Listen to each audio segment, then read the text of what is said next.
because you could not discuss classified material outside of shock because there were too many ears. Sure. We were having a problem in those days, and let me give you another little side bit here of history. We were in the middle of a vast French spy ring, which, if you really want to do the follow-up on that, you get a book by Leon Uris called Topaz. Oh, cool. Yeah. It was made into a movie. That's right. Uris laid it out. A French spy ring was going on in Paris. I was there at the time, and we'd find French Air Force officers. We found a French general one time in the woods outside of Shape with a bullet hole in his head.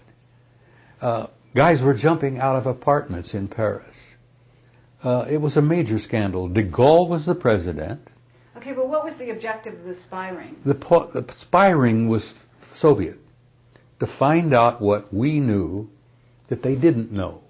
So they had been buying and paying off people all over Europe, Hungarians, French, Germans. So what has that got to do with finding the assessment? What it got to do is, as a side, is that the UFO issue, no information ever came from Washington or London to Shape headquarters on the UFO matter because of the French spy ring. Everything that came from Washington and London to Paris ended up in Moscow. So the NATO headquarters staff, the admiral, there was a British air marshal. Thomas Pike was the deputy secure. He was the assistant deputy to my boss, an American four-star general by the name of Lyman Lemnitzer. Sir Thomas Pike, after the incident in February of '61, said, "We're going to have to figure what the hell's going on here. We're getting nothing from Washington or London on this issue. We ask, they don't send anything. We ask them for information and insight on these objects. Who are they? What's happening? Nothing." Well, nothing was because everything that came from Washington and London ended up in Moscow, thanks to the French, the Hungarians, and the Germans and all. So the study was initiated strictly as a military idea to conclude what the hell was happening for us here. Is there a threat, yes or no? They concluded apparently not, because these guys had been coming and going for a long time. The History Annex took it back a couple of thousand years. The records, the photographs, the drawings, the paintings, it was unbelievable material. This was all just wild for me, you see. Okay, but this is after World War II. Yes. This is after Germany had, we paperclip and... Germany was divided. Okay. And you were on West... We were Western Europe. Sure. Okay. The Warsaw Pact was Eastern Europe. So are you saying that the technology that was used by Hitler and his group, some of which was brought back to the United States, was not known to the West, to the people in NATO that were doing this report? Of course not. It was highly classified. But it's a classified document.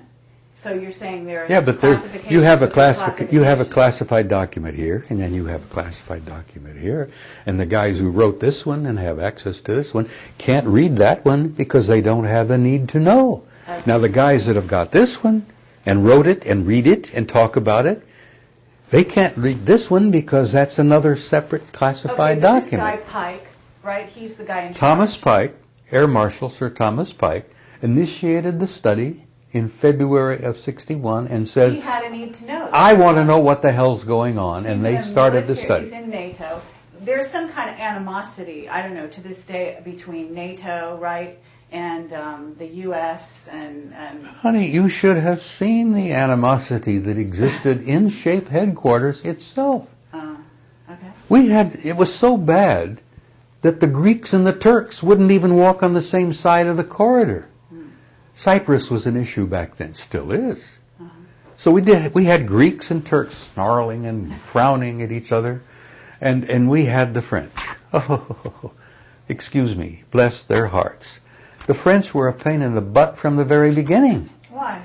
Well, first of all, de Gaulle hated the fact that Churchill and Truman had not given him the appropriate respect that he felt he deserved. one of the reasons that happened while I was there is that France withdrew from the military alliance. De Gaulle threw us out. We had to pack our bags and move the entire kit and caboodle from Paris to Brussels. And I was there at the time when it happened. Okay, now where are you reading the report before or after this happened? I'm reading the report in Paris. Okay. Shape was located at a little town called Chateau, Rocancourt, right outside of Paris. Right. Little old Napoleonic battle took place there somewhere. Anyhow, the animosity between the French and everybody else, the Germans, the Italians, and the Americans and the Brits were all like this. The French were over here. But you're saying that the guy who initiated the report is Pike? Pike. Okay. And you're saying, I mean, he clearly had a need to know it if he's having flyovers, and U.S. is hearing about this, Britain is hearing about this, the people at the top are hearing about this. So he does this report on his own or something. That's what it's sounding like. I mean, he had a need to know, so theoretically he was a 5-star rank air marshal. Okay. He had authority to initiate a study like this, and he did. Okay. Where did it go from there? Do you know? Did it go to the U.S.? Did it go to Britain? No. It sat in a safe They somewhere? published 15 copies. Right. A copy went to the U.S. First, copy 1 went to the Secretary General of NATO.